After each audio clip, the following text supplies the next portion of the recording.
Okay, so stomach 35, kidney 10, right? In our systems approach, and typically where I'm always starting with knee pain anyway, probably you know this technique, Ling and Li11. I'm going to want to go deeper with this needle, right? Because we're dealing with a deep structure. You feel chi? Yeah, of course I do. Just exactly the same, but not really. Okay. I got it, yeah. Okay, so those 2 points work wonders. You got to combine it with movement though, right? So we got knee flexion and extension. Do about 3 different exercises. So flexion and extension really just kind of count as one. You don't have to, now we're more in hip extension there. But yeah, you can do that. That's good for you. Okay, so you should be familiar with this. Are you all doing this now already? Well, it's very common for patients to move the adjacent joints, right? Okay. So as you do this one, stabilize your hip, and I want you to like draw circles with your toes, but keep the movement localized in the knee. So have her do the rotations. I like to teach them to do these as well. They can do them seated or standing or any position. So it easier takes the weight off seated. Yeah. Yeah, take this weight off. Now see, she's starting to move her hip more, which is natural. It's fine. It's just tiring. And it's tiring, yeah. So I can support too, right? I'm just going to grab her knee and then let me do the movement. Okay. Don't work with it. So stabilize with the femur, and then you're testing range of motion as well. Another one you can do is have them here and then lift up and do a few of those. I might want to provide support. You don't necessarily have to. You can do that on your own. It's jumping something inside. Yeah. How does that feel? Does it create discomfort or is it? No, it's just jumping. Okay. Okay, she did feel something at kidney 10 as well.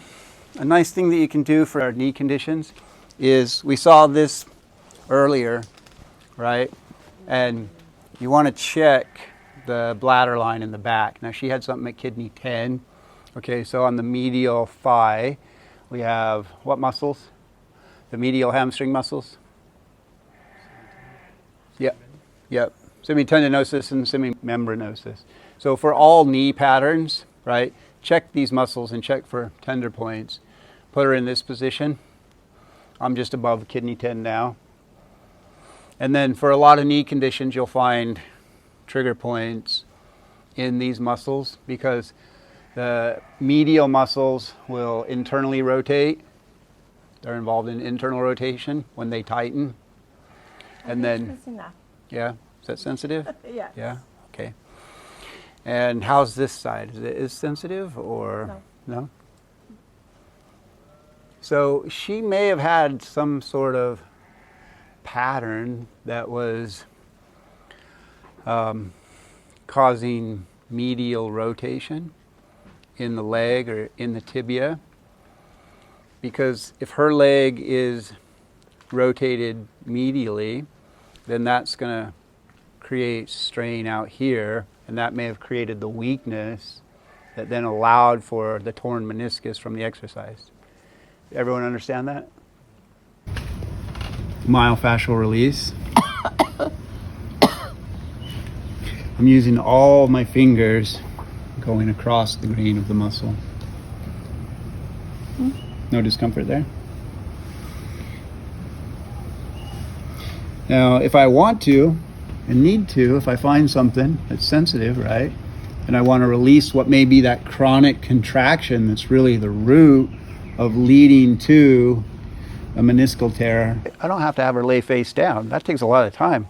If you're seeing a lot of patients or you're moving quickly, having them roll over and then you got to take the needles out and put them back in, it takes a lot of time. You lose 10 or 15 minutes that fast. But if you just learn these simple movements like this, then this is why I very rarely do back treatments anymore, because I know how to reach all the back points through doing little simple things like this.